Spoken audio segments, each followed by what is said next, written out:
Welcome to the Outer Realm with Michelle DeRoche and Amelia Pisano. Airing live on the United Public Radio Network, 105.3 FM in New Orleans.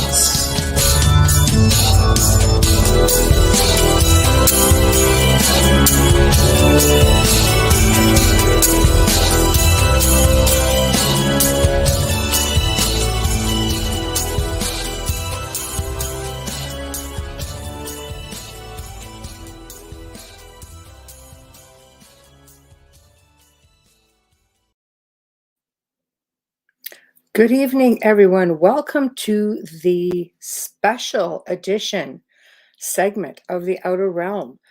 We are not broadcasting live, but we are on the United Public Radio Network and UFO Paranormal Radio Network.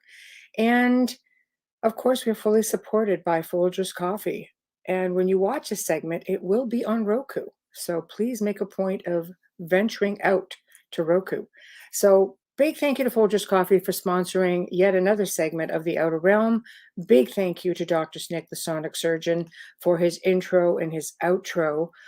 He's an award-winning composer of Halloween horror, sci-fi, and dark wave electronic music, which can be found anywhere that good music can be found. Big thank you to Steve McGinnis, who is the artist behind all of our banners here at the Outer Realm. So thank you as well for your contribution. Tonight, this special edition feature welcomes back one of our personal favorites, which is Brian Allan. And he's going to be discussing his book, his new book, The Book of Secrets. And I have to tell you, I wish we had a lot longer because it is a fantastic book. And I have no doubt that you guys are going to enjoy this very special feature, which is airing, of course, after the main show tonight. So sit tight and enjoy the ride. Here we are, Brian. Hello. Hi. How you doing? Good. How are you? Doing pretty good. I was going to say, if we stick to these three chapters that I mentioned, please. Yeah, that's cool. We can touch on the rest, obviously, but yeah. Oh yeah, no, there were like three amazing chapters. I was just reading this, going, oh my God! Like, well, what I was hoping to do was I've actually printed them off, and I'm going to read verbatim from some of them, some bits of it, and also some, especially in Plague Ghosts. There's a lot of facts and figures in that one, so I would like to read that as well if I could do. Oh, absolutely. We are recording right now, and I'm going to let you take it.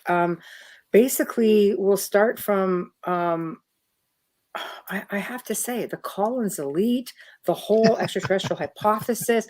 I'm just, of course, I'm glued to the book. So that's good. I can't like stress it enough. Like, people, go out and get this book. It's just phenomenal. So where do you want to start? I mean, where's the best place to start? There's so much information. Well, and I know you've got a plan. Yeah, well, I guess if you just, you've done the intro. If you just mentioned the book and why did I write it, stuff, and touching some of the subjects, and then you could ask me specifically about these chapters, maybe. Yeah, okay. Let's do it. So basically, what prompted you? I mean, I've read, these chapters, and I will be delving into the whole book. So I know personally why I think you wrote it, but what made you decide to delve into this? Well, I guess it's just stuff that had been sort of plowing around in my head for a while. There's none of it particularly new, but I decided I'd have another look at it and see if I could come up with some other rationalizations for it. Right. Because the more you dig into this sort of stuff, the more seems to come out of it. I mean, the chapters themselves, well, we're looking at everything from the Vimanas of ancient India through a whole bunch of stuff. Really, the Al-Bilik and the Montauk project, the fourth dimension. Yeah. Did Martians really build the pyramids? Were the Nephilim the messengers of the gods? The Sacred Ark. What was the Ark of the Covenant? Right. Indigo Star Children, the Stargate Enigma. It's just stuff that had been, and I just decided, well, I'm going to have a go at this, and I just bashed out a few words and had a look at them and built on it and finally come up with like 22 chapters. Well, and I each one imagine in is all your different. Yeah. research for all your other books, you come across even like additional information that you think, oh my gosh, I need to change this and put this in or include it. So you're revising constantly in your Oh yeah, mind, yeah. right? I think it's possibly fair to say that each book I've written has been a springboard for the following one. Right. There are a few where they just I put the brakes on and wrote about something else. Right. But in fact, a couple of the books haven't really been particularly paranormal or supernatural or ufological in that sense. Mm-hmm. I've been about cults because I've got an interest in cults and how they function and how people are, and I'm going to be blunt about this, how they're stupid enough to get drawn into them in the first place. Yeah. To me, because the cults, they're so dangerous to give a person control of your mind is what they're doing. Right. And people seem happy enough to do that and pay them money to do it. I mean, the whole thing's absolutely crazy. I mean, I'm not going to even touch on Scientology because Oh, yeah, right there. yeah, That's out there right now too. yeah. They get great lawyers, so Right. I'm not even going to look at that. But Right. yeah, sure. But I guess I don't know. How about if I take a look at, let's say, well, and you can stop me obviously and ask questions as you go along. But Yeah, absolutely. The stage is yours. There's lots of information. okay, well, we could take it. We could take it. One of the chapters, which is in fact chapter 19, which is ufology, Right. and the Collins elite and how that fits in. Well, the Collins elite, if you like, was introduced, I guess, in about 1952. Mm-hmm. Is when this outfit actually emerged. It was after ufology sort of entered the mainstream in 47, I guess, with Roswell, which is, I'm not even going to go there because there's been too much spoken about that already, and you ain't going to get the truth anyway. So there were so many organizations set up following this. You had the Robertson panel, you had Blue Book, you had all sorts of stuff that was built up because the military, especially the government and the military and the security agencies, they really, really wanted to get a handle on ufology. Was this, and I can see the reasoning for it, because if this was going to be a threat to the security, especially the United States, they wanted to know about it. And it was in their interest to find out, was this a reality? Could they engage with it? And if they could engage with it, could they do so in a way that was going to be advantageous to them? Because let's make no mistake about this, militaries of any country will always try and weaponize anything they think is going to be used to them. And especially if it was technology that did not originate on planet Earth and was bringing things to planet Earth. Well, if they could weaponize that, well and good. Now, there's been lots of stories told about how they got it and how they did it and all the rest of it. There were supposed to have been agreements reached where ET could take so many human beings, in exchange for technology. We know this is all supposed to happen. Whether it did or not is a different matter. But as far as the Collins elite are concerned and its connection to UFOs, that the religious right wing, especially in the USA, tended to associate ET with the Old Testament and angels and demons from the sky. And this is where this all started. Yeah. And as far as they were concerned, the human race was originally corrupted by the fallen angels, as mentioned in Genesis 6, 4, and so forth. Right. And this, which eventually led to the end times. But as far as they were concerned, the occupants of UFOs were not physical beings in any sense. As far as they were concerned, they were they were manifestations of Satan. They were demons, in other words. And their purpose was, once again, to infiltrate the human race, spiritually contaminate them, and if you like, bring them to the end times once again. Would this be like an archive type thing? Because sort of. Yeah. Because basically, when you start looking at this subject, there are little tentacles stretch out and they all interact with each other. But the thing was, when the place things like the Robertson panel was set up, when Blue Book and all the associated programs are set up by the US authorities, especially in the US, because they're obviously a vested interest in all this sort of thing. They wanted to know what was going on. But the thing was, when these organizations were set up, that there were within them separate groups who had a basic hidden agenda, and their agenda was to find out, was to go out of their way to condemn all this as being, how can I put this, as being, it was contaminated by Satan. Because they would have said, we're tying this to the Bible and the fallen angels and all the rest of it. So they couldn't see the difference between them. So they were setting out with an agenda. Right. And their agenda was to find this link that was there. So they found a link that was there. They couldn't do anything else. Wow. And this is a pity. Now, the other thing was that I wondered, was this whole thing about the Collins, was it real? Or was it just a fantasy of some kind? Well, I happen to know Nick Redfern. I guess you'll have come across Nick. You obviously will have done, I would imagine. And I spoke to Nick because I've known Nick on and off the last 30 odd years.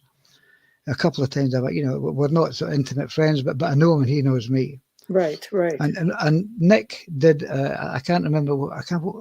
He wrote a book. I can't remember what it was offhand, but it went into a lot of detail about the Collins elite. So yes, they are real, and in a way, I'm going to quote here because there was I would call him a psychonaut, for want of a better word, a guy called Terence McKenna. Does that ring any bells with you at all? Yes. Yeah. Well, you know about Terence. Okay. Yeah. So I'm going to quote him. Yeah. Well, I'm not going to insult the guy. I mean, he's passed on now, but I'm going to quote him. One of his better known quotations, if I can even actually find it, because I did put all this stuff together to try and, if I can just shine a light on it somehow. Yeah. I'll get to it shortly once we get to it. When it's in here someplace. Yeah, no worries. And if you just bear with me for a few seconds, it's worth quoting the guy what he actually said. It was about how we actually interact with things we can't actually see. So, if I can get it is in here someplace. I can assure you. I promise you it is. That's okay. Yeah, we'll get there. So basically, they believe that we were corrupted by the fallen angels with the Nephilim, and because there is a lot of conversation, even with ufologies or ancient alien theorists that state that a lot of the negative blood type came from Anunnaki. Yes, and correct. Right. So correct. I guess it's like comparing apples and oranges, but in the end, it sort of sums it up in a similar fashion. I actually set out this in different typescript, so I would notice it right away, and I finally found it. Well, what McKenna said was, and the guy was absolutely right, we are part of a symbiotic relationship with something that disguises itself as an extraterrestrial invasion, so as not to alarm us. Yes. And he got that right on the money. Yeah.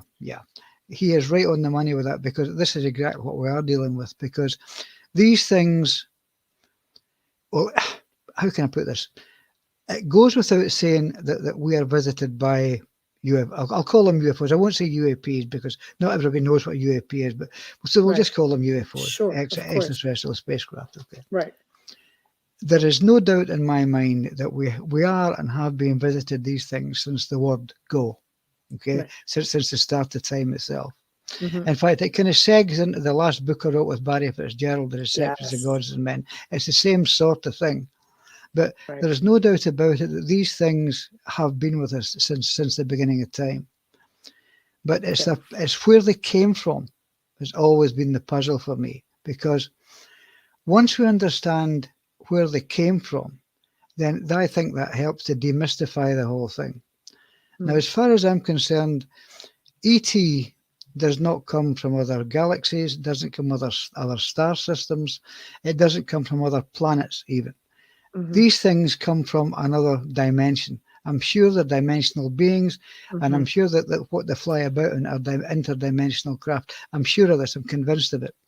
Now, as far as a belief in the reality of UFOs, you've Mm-hmm. only got to have a look at James Fox and his astonishing documentary film, The Phenomenon.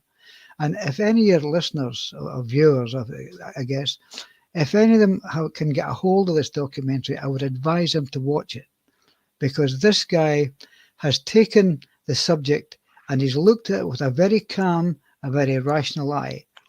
And the evidence he brings makes it unmistakable that we are and have been and continue to be visited by entities from other realities, shall we? I think it's realities. He doesn't go into that far. He's assuming that they're from other planets. But his sincerity is such as that anyone who is even a disbeliever, if they watch that documentary and they don't come out as a believer, then there's something wrong with them. I think that they're going out their way to deny it.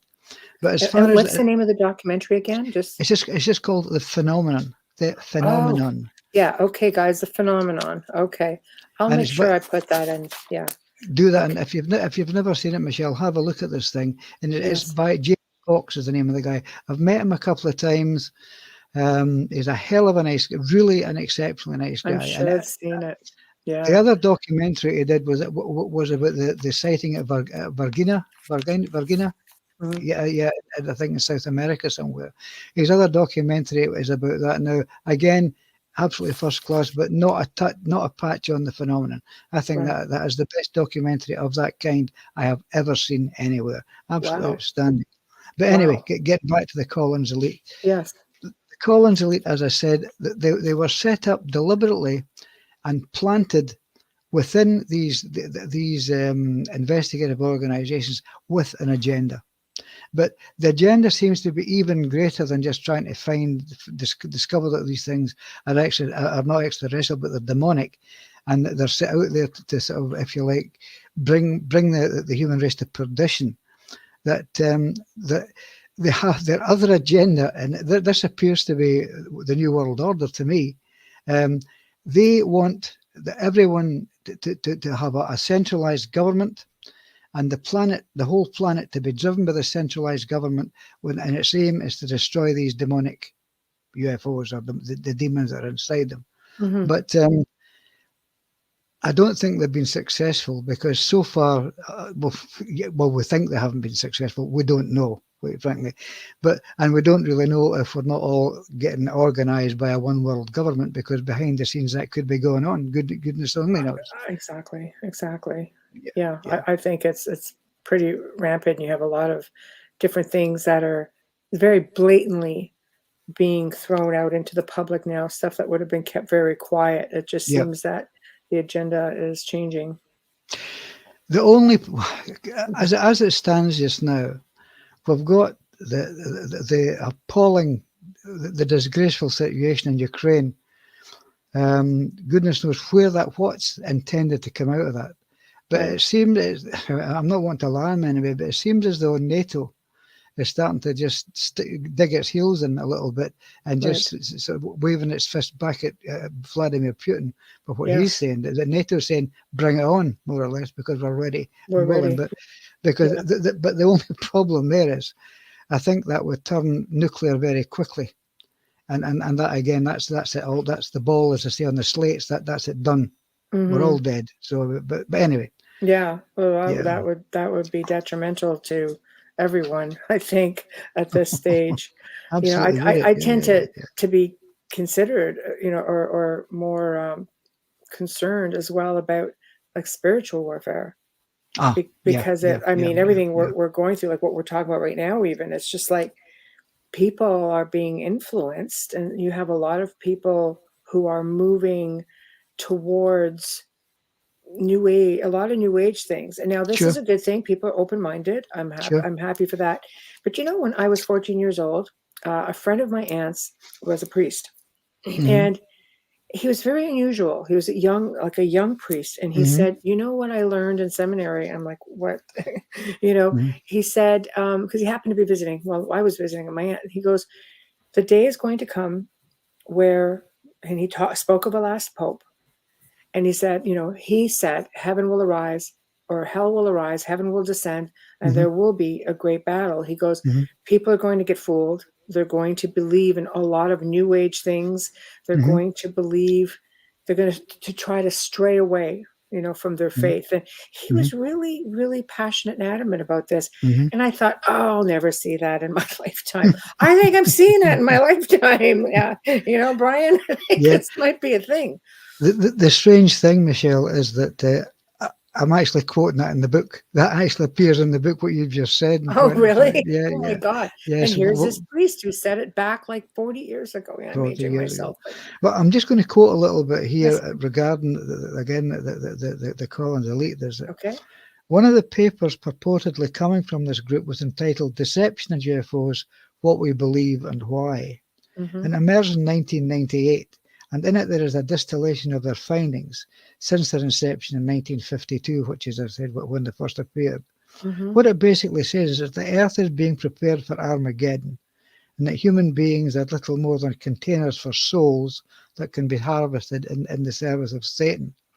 And the only way to salvation is, apparently, to embrace Christ as your Redeemer, and then all will be well. But one of the strangest aspects of what came under their oversight was the possibility that a project was underway, driven by these non-humans to create hybrids of humans and aliens to serve the Antichrist and Satan during the end times, and the time of Armageddon, in fact.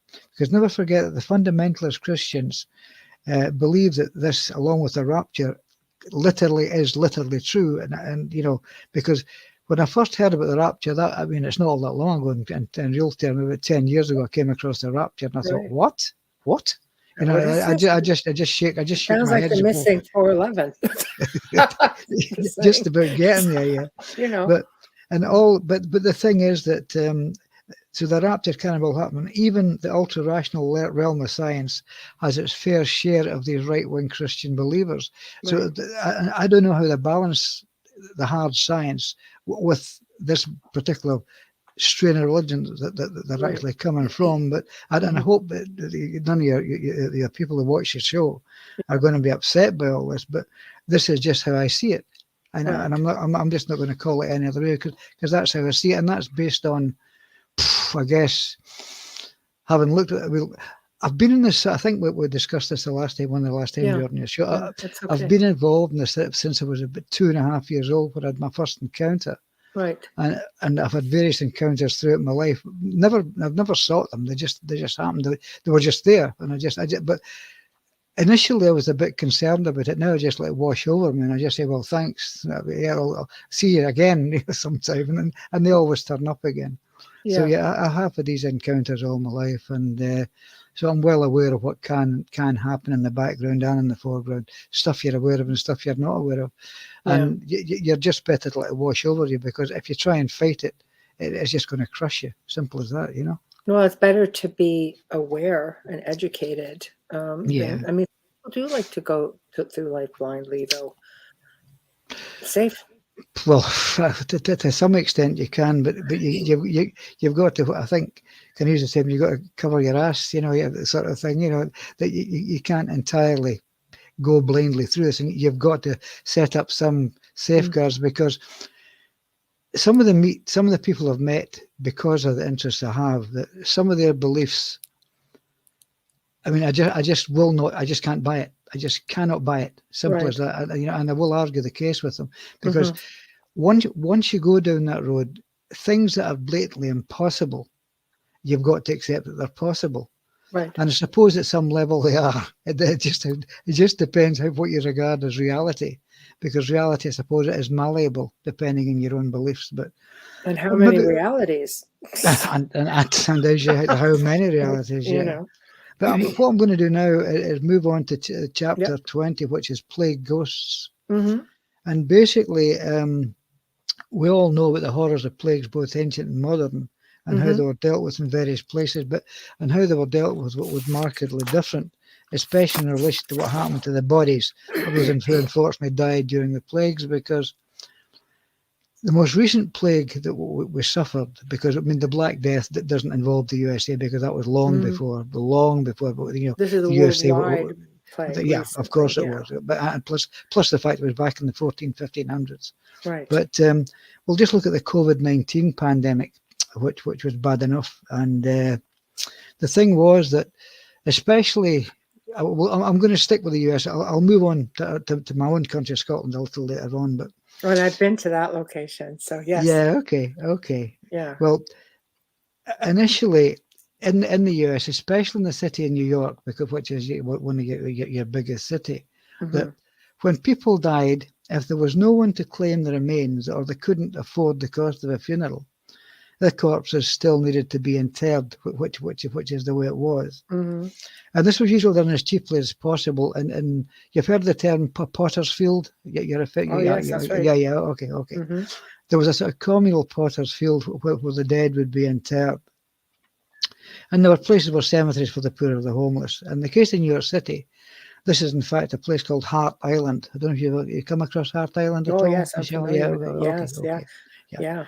It's been calculated that over the years in excess of 1 million people have actually been buried on Hart Island.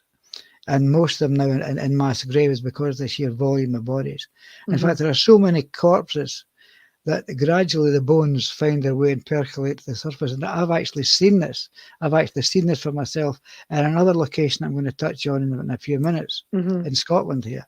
And it was actually a thigh bone that I found. And when I said to the guy, when I said to the guy who one of the people who look after the public cemeteries, I said, "Look, what about this?" Oh, he says, "We'll just reinter it at some point and say words over it and just reinter it," which is fair enough. But this happens all the time, and in Hart Island, that's a concern. That's a lot. Yeah, a million bodies. Yeah, but so what I was going to say is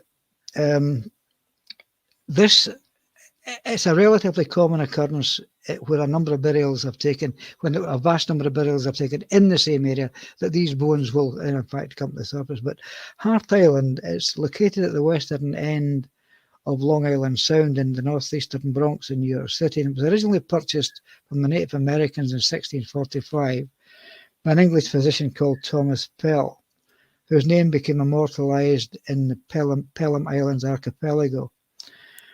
The island was eventually sold to New York City in 1869. It's also colloquially referred to the Island of the Dead, which in effect it is. Right.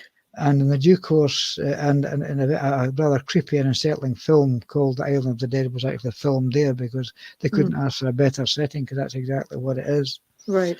Now, because of its relative isolation, it served a variety of purposes. One of its first practical uses was in 1864, when it was used to train what were formerly known as the United States Colored Troop Battalions. You can't say that sort of stuff now, but then you could, because it was the way it was. Right. But during the American Civil War, it was used as a prisoner of war camp, when over 3,000 captured Confederate soldiers were actually imprisoned there. 235 of whom died and were buried on the island itself. And latterly, though, there was a women's psychiatric hospital called the Pavilion, and a prison and a tuberculosis sanatorium were constructed on the island. And during the paranoia of the Cold War, a battery of night-guided missiles were even located on there for a while. But the last of the civilian buildings in use was the psychiatric hospital, but this has now been abandoned, and the patients were moved elsewhere in 1977. However, the hospital, many other historic buildings are now being torn down to create more space for burials, because they're literally running out of space to bury people. That's right. Now, given the checkered and mostly unpleasant history, it's not surprising that most of these accounts of the ghosts have been seen there. Now, most of these accounts have been reported in two locations. One is on the site of the original prison, another is where the asylum once stood. And the reports range from sudden feelings of severe nausea and intense cold spots to claims the individual being physically pushed to the ground by, spirit, I guess. Yeah. Now, another commonly reported phenomenon that encompasses the entire island is the sensation of being watched and of someone standing right next to you, especially in the ruined buildings. And this is when the person involved knows that they're the only person on the island, and sometimes they actually are. But the apparitions encountered take the form of figures seen in the mist that, given its mid-river location, are common at the early morning. And if anyone approaches these figures, they just melt back into the mist and disappear. But stranger still is the curious fact that it's not so much of the experience that people have when on the island, it's what happens after they leave. There were reports of people having particularly powerful dreams about the island as it was when it was still in use, especially the often brutal forms of treatment used in the asylum, because in the early days of treating psychiatric patients, they were not exactly kind to them, put it that way. And you know, the ECT treatments used to give them are actually horrific. I mean, it's not. I think it still happens, but it's certainly. I think they drugged them before they do it, but before they didn't, they used to bang this voltage through their head when they were, you know, still awake. Right.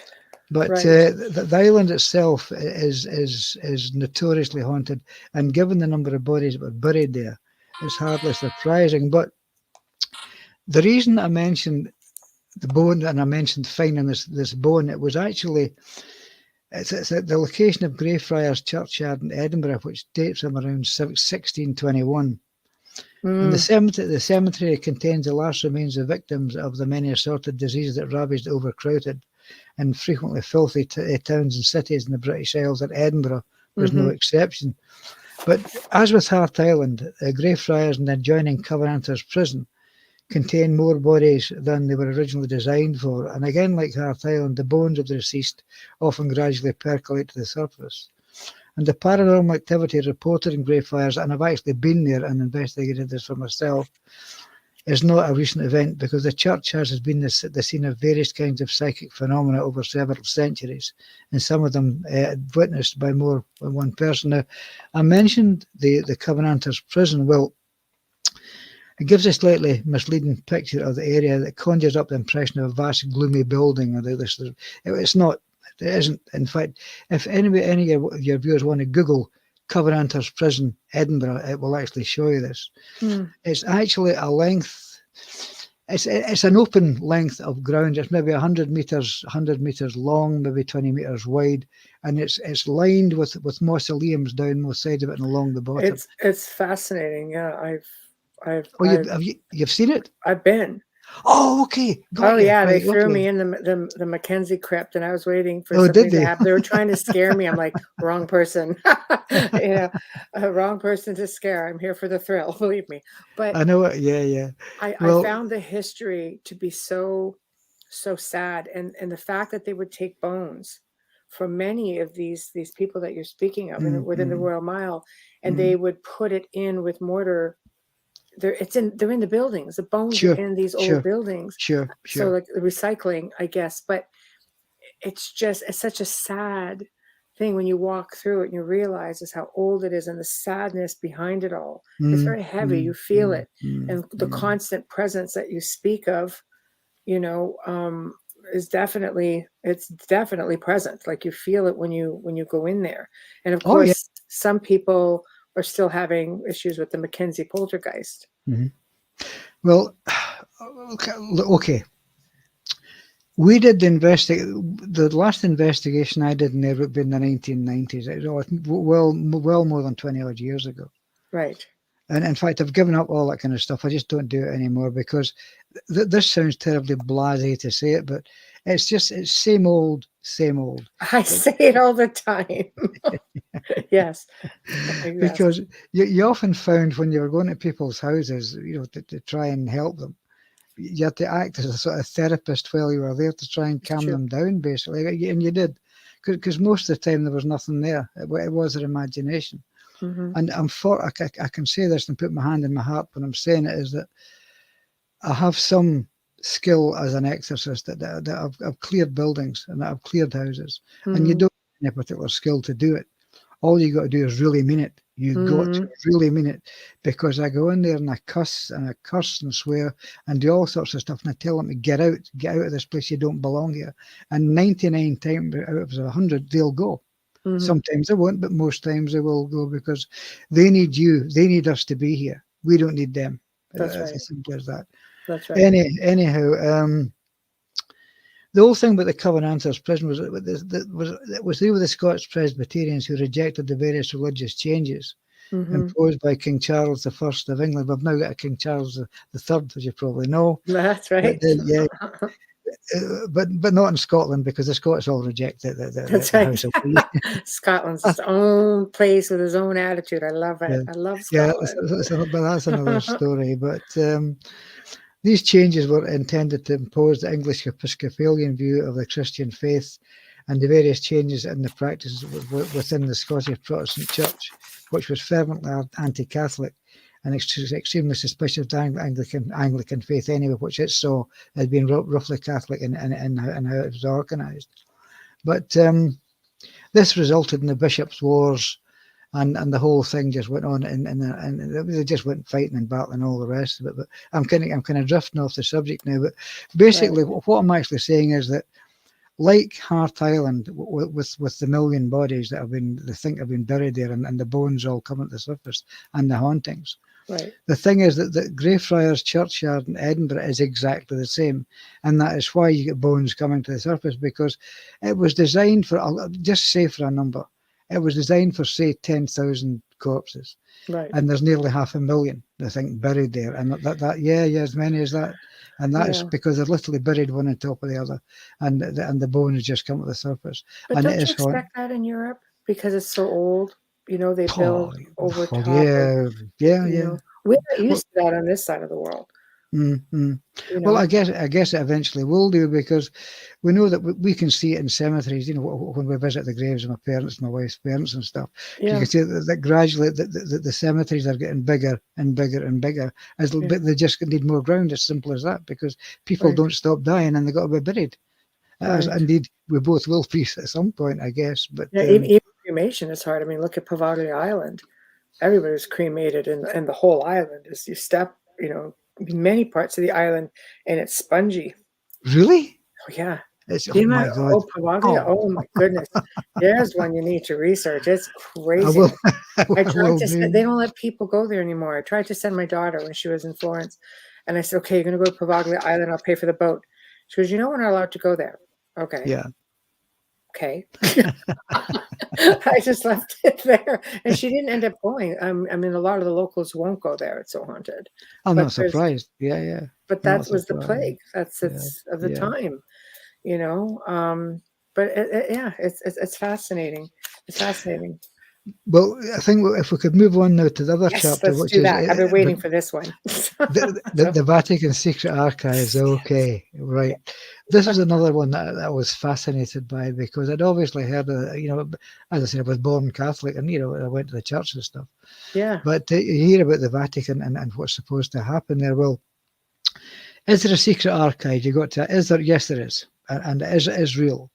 Now, as far as I can make out, they haven't actually digitized the contents of this archive, and it exists of miles of shelves covered with documents dating back 1,200 years. In some cases, and they're on papyrus, they're on all sorts. But this is kept as an archive, and you better have a good. You can get in.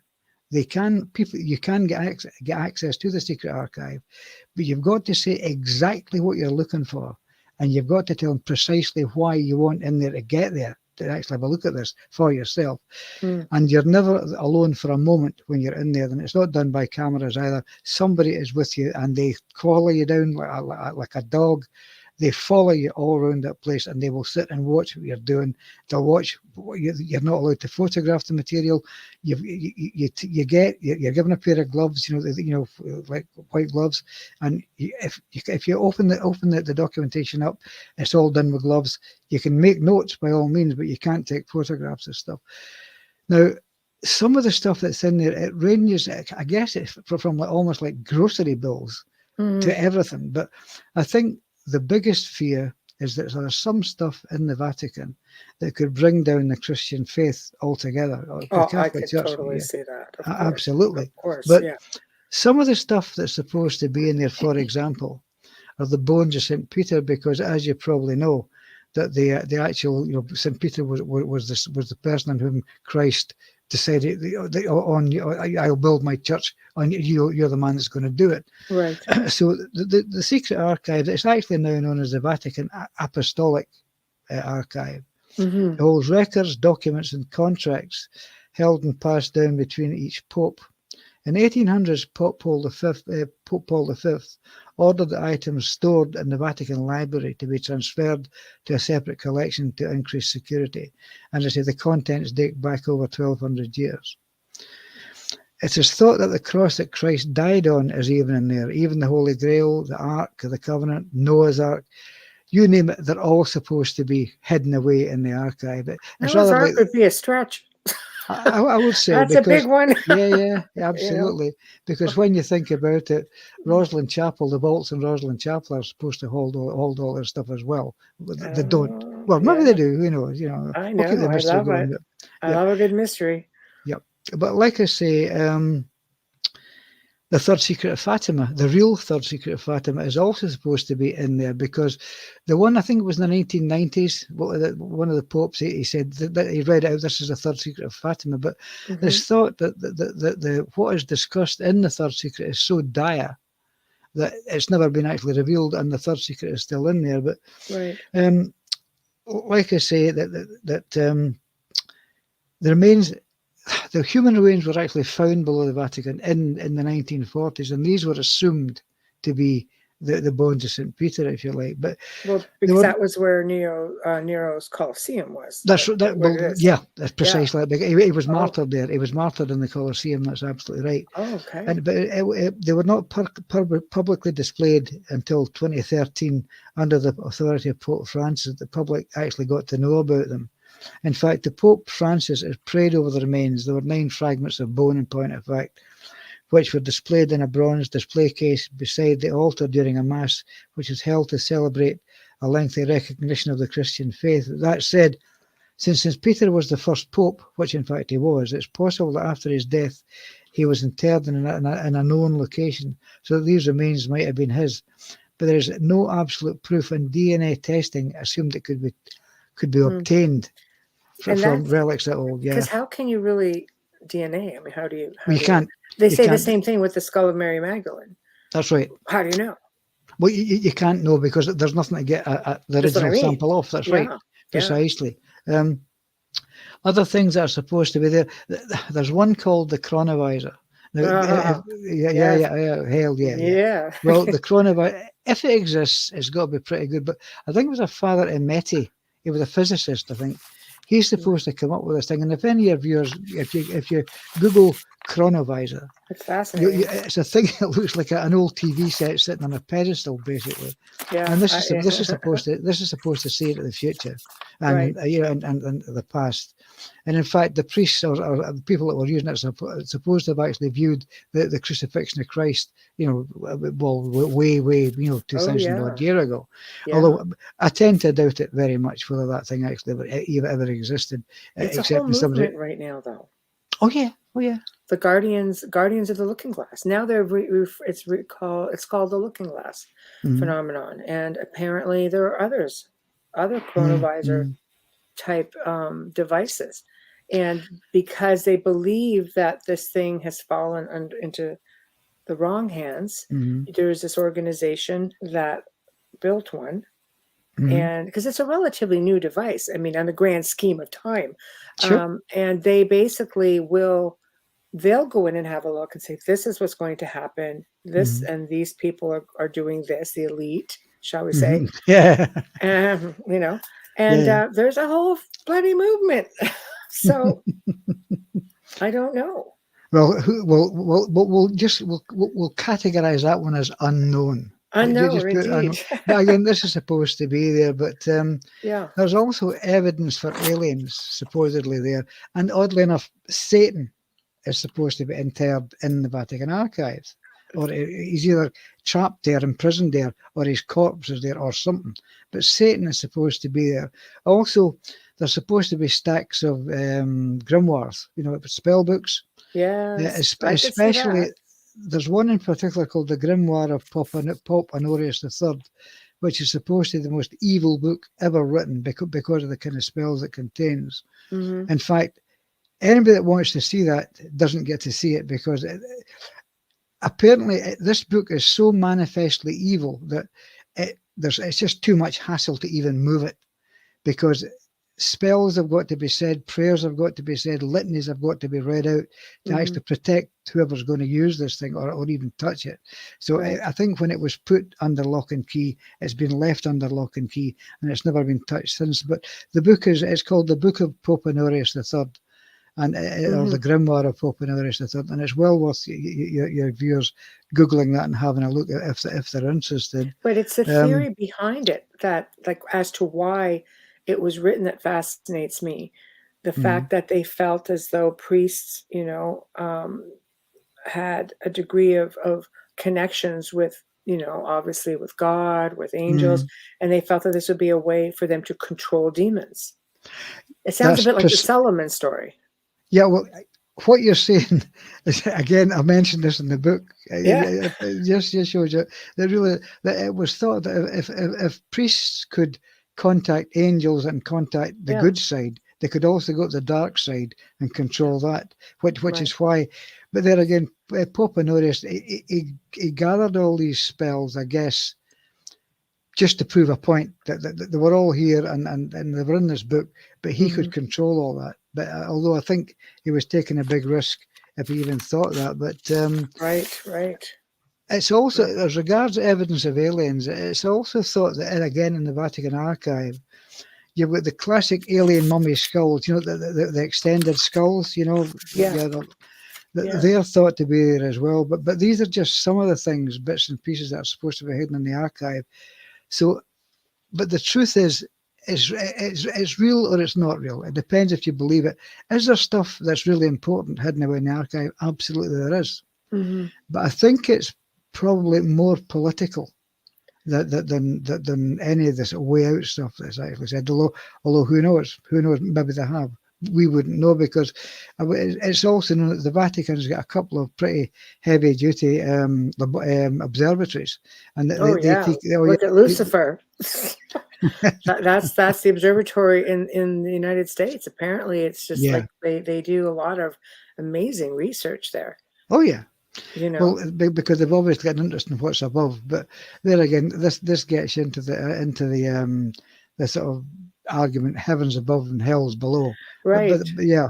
Right. But I think it's great. I mean, there's an endless supply of money for the research, and they have the technology. Why not? But what I find interesting is a statement that they made not that long ago, saying that they're going to be preparing their people for the arrival of extraterrestrials. Yes. Pope Francis just really want to disclose some of this stuff, which is first. Like he's kind of keeping with the times. The problem with this is, and I've heard this, the very thing you're talking about, is that the church seems to think that if we have contact with ET, and ET has never heard of God or Christ, and they have no notion or no concept of a creator God, it's up to the Catholic Church to teach them that there is, and this is the way to do it. And you're starting to think, what? I mean, really? Well, if ETs are angels and demons, I mean, there's a hypothesis that Jesus himself might have been extraterrestrial. It would certainly make a lot more sense, if I'm perfectly honest, because a lot of the stuff that you read about in the Bible, I mean, the miracles and this happened, that happened, this is extraterrestrial technology, I would say, especially when you talk about flying chariots and all the rest of it, things in the sky. Yeah. But bear in mind that when these things were saw, and the sort of the worldview the people who saw them had, all they could attribute was something that came from up there was heavenly, and something that didn't was satanic in origin. Although they could all just have been ET in any case, so it wouldn't really make much difference. But what actually was said in Matthew 16, verses 18 and 19. This is when St. Peter was made the first pope. It was said, "You are Peter, and on this rock I will build my church. I will give you the keys to the kingdom of heaven. Whatever you bind on earth shall be bound." And that was actually how, if you like, St. Peter became the first pope. And that well, according to the Holy Scripture, that is what was said, or whether it was or not is anybody's guess, because it was men that wrote the Bible, not God. Right. But then again, I don't want to get too controversial. Yeah. Well, this show has a lot of that. There was something I read in this chapter that was a little bit would be concerning, I think, to Roman Catholics with respect to the Vatican, but that there are satanic, I guess it was said that there's satanic rituals that happen here. This is something that seems to be coming up a lot, right down to the new, the new, I guess their new state of the art stadium, which has got like, this big snake head. I mean, I think, when you go back into ancient knowledge, the snake and the serpent was actually knowledge. Precisely. Yes, exactly. Right? It's a knowledge. And of course now I can see why they would want to have to educate people, but I think people have been suppressed so long that, Roman Catholics, Christians on average should have been taught, no, the serpent is knowledge. But instead it's the serpent is the devil. So they see this in their great institution and like, what is this? So you can take this right back to the Garden of Eden when Adam and Eve were tempted, and Satan. The tree was knowledge. That's what it was. I mean, the tree was knowledge, and there was nothing to do with apples falling off trees or whatever. Yeah. It was knowledge. It was so simple as that. It's not difficult. Yeah, absolutely. So again, another theory, because if there are alleged, satanic rituals that go in within the walls of the Vatican, there's a theory that states that maybe, especially when you're saying that the demonic have so much control, do you think it's reverse? Do you think we're taught to pray to this other being as opposed to, because sometimes you have to admit, as an exorcist, you've gone in, you've cleared places, I'm sure a lot of these places had like demonic energy, and you go in and sometimes you have traditional rites of exorcism, or everybody has their form of deliverance, but it seems to just empower some of these things. They just seem to come back. And then as people pray, what are they praying for? Okay. Let's have a look at this, get into some sort of context. Yep. Prayers are spells, okay? Yep.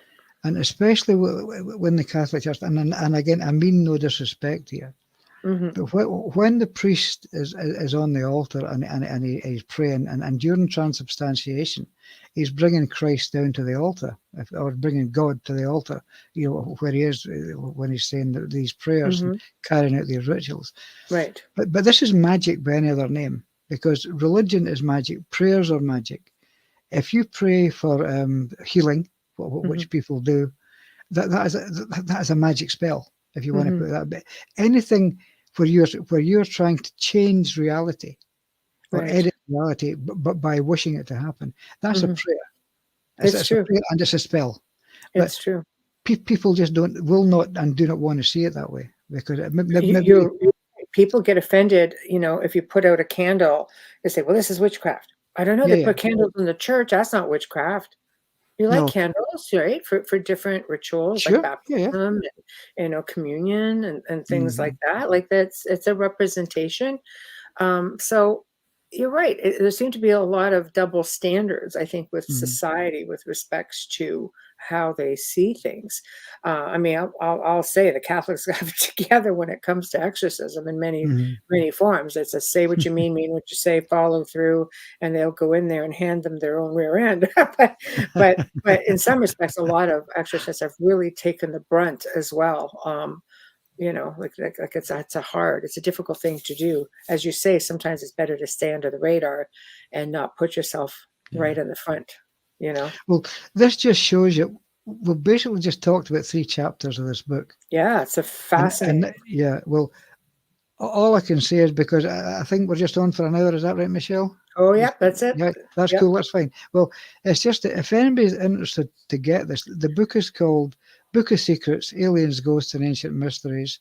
It's published by Flying Disc Press, and I know you can get it on Amazon because I looked. And it's on Amazon. Yes. And I think you'll find that there's 20. It's not a big book. You can get through it in, I guess, 3 or 4 hours. But you'll find that there's 22 chapters in it. Each one is different. But they're all in some way linked. There are all links running through the whole book, because you can find that there is nothing in this world that stands on its own. Right. Everything is interlinked at some level. It has to be. Right. It's the nature of reality itself, because some of the chapters, even one of the, I can't remember what chapter it is offhand, but one of the chapters looks at how we have tried to alter reality to suit ourselves, and it's not as simple as that. It's not as easy as you think. But it can be done. I believe it can be done. Oh, there are people who think you can't manifest your own reality. I think it's depending on what you're trying to manifest. It's if you tell yourself every day that you're sad, I'm sad, I'm sad, my life is just. I think after a while, what you put out, that sort of comes back to you in some form. Those are the type of people you attract to yourself. So I believe to a degree you can do things like that fairly easily. But I think, if you're trying to win the lottery, it's going to be a little bit harder. I don't believe God. The thing, but you don't need money. It's inconsequential. It's not what this is about. It's like, what is wealth? He's like, I want to be wealthy. Well, what is wealth? You are wealthy. You have the love of a good, spouse. You have family. That's right. You see, I think it's all in our perception of what the word is. You've got the good family, you've got the loving spouse, but you got no money. Exactly. Cold hard cash, man. That's why you have to be really specific. But universe and our creator seem to sometimes have a little bit of a sense of humor. Look, I'm going to be honest. I mean, I still pray. Yes. Honestly, if there's something really bothering me or having a real hard time, I will pray. Yes. And sometimes it appears that my prayers are answered, and because it's almost as if that prayer acted as a spell, and it changed reality that little bit, that it gave me a break. Or was it some guy up there or some spirit that actually heard me and shifted, and it shifted reality for me. I don't know, but yes, I mean, I pray. If I'm truthful, I still pray. Honestly, I really do. I believe if you put your power into your faith, I've seen people clear their own homes out of a bad situation because they stopped. I say, don't be a victim. This is your mindset. You are a warrior. You can do this. You are the one with control. And when that changes, the situation changes. And it's just proof that we are powerful beings. Psychokinesis, we are powerful beings. Of course we are. The other thing is, if I remember back in your show again, I can't remember if I actually told you about this, but I've actually cleansed my house twice because I had to. Right. Because it was stuff that I did, brought stuff here, and I had to get rid of it. And it went both times. Yeah. Right. Yeah. Things like to follow back, or follow you back. Well, you are welcome on this show anytime you'd like to come on the show. You have an open door policy, and I love having you on. Your wealth of information, and you're a pleasure to spend time with. Can I just back at you, as they say, absolutely straight back at you? Thank you. You have something coming up, you let me know. And Bob's your uncle. You're on the show. Okay, Michelle. Thank you very much. And thanks for listening to an old man rumbling on here. I love it. I love it. I love the book. And I there's another one of your books I have. I just. Oh, that's the Deceptions of Gods and Men. Yes. Yes. Yeah, that's the one I wrote with Barry Fitzgerald. Yes. Yes. Yeah, there's another one as well. I'm on a roll. I know. I ordered that one off Amazon. Took a while to get here, but I'll be digging into it. It's eluding me right now because I'm stuck on the Book of Secrets. I'm just trying to think. I mean, I've written 13 and a half books because Deceptions of Gods and Men I wrote with Barry, so that was a half a book. But I've written sort of 13 books on my own and one with Barry. So right. It's you have they're all interesting. It's just I'm going to read this other book and I'm going to message you and I'll see if you want to talk about it. Sure. Yeah. Because I think that when something just grabs my attention, it's like, oh, I need to read this. I need to learn about this. Well, all I can say is if you do, and tell me which book it was, because I'm going to have to read it so I can remember. I'm going to look right now. I'm going to go in right now. 1 second. Because I ordered it on Amazon, so it's going to be here. Oh wait, you've reached the end of your list. I don't think so. I have a very long Amazon list, so I can assure you of that. But what I will do is I will There's like casting out. That's what exorcism and possession. There's the barriers of belief. There's revenants, haunted places, haunted people. There's all sorts of stuff. It must have been one of the newer ones. I'm just going to go into your bio 1 second, because they're all in there, if I'm not mistaken. Again, it was one of the new. It might have been the Dark Messiah. The Dark Messiah, yeah. Yeah, it might have been the Dark Messiah, because I see things like that, and I'm just like, right away, I just know it's going to be, you're going to be delving a little sensitive information, but I'm pretty sure that's the one. So Okay. I'm going to read it, and then I will message you, and because I would love to interview you on it. Then I will read it so to know what I'm talking about. Okay. I just forget, because the thing is, when I'm writing the books, and I know everything, I can give you snap. I can give you information straight away. Once I've done, I've got to shelve it, shut it to one side, forget about it, then concentrate on the new one. Right. And you got to do it, because you can't carry all this stuff in your head. You just can't do it. No, it's very difficult. Well, I knew, because that was going to be my next plan of attack with you. And dang it, you came out with this one. I'm like, okay, now I need to have to do this one here, and it's new, so it's going to be fresh in your head. And Philip's like, yeah, okay, do this one. Let's get it out there. I'm like, okay, Philip, no problem. So now it's going to be the next one. So I will be in contact, and I will book you. Okay, God bless. Take care of yourself and have a good one. You too, darling. Bye-bye. Well, I hope you guys have enjoyed this interview with Brian Allan. He's just wonderful. The book, I can tell you, is amazing. So please, if you just go check it out, the Book of Secrets, you can get it on Amazon. You can get it, probably through his website, through Flying Disc Press, message and reach out to Philip Mantle, and check it out, because I'm never disappointed in anything that Brian Allan does. So thank you guys for tuning in to this special edition show. Thank you, Folgers Coffee, for sponsoring us, and thank you, Dr. Snick. Thank you, Steve McGinnis, and we will see you guys next week. Good night.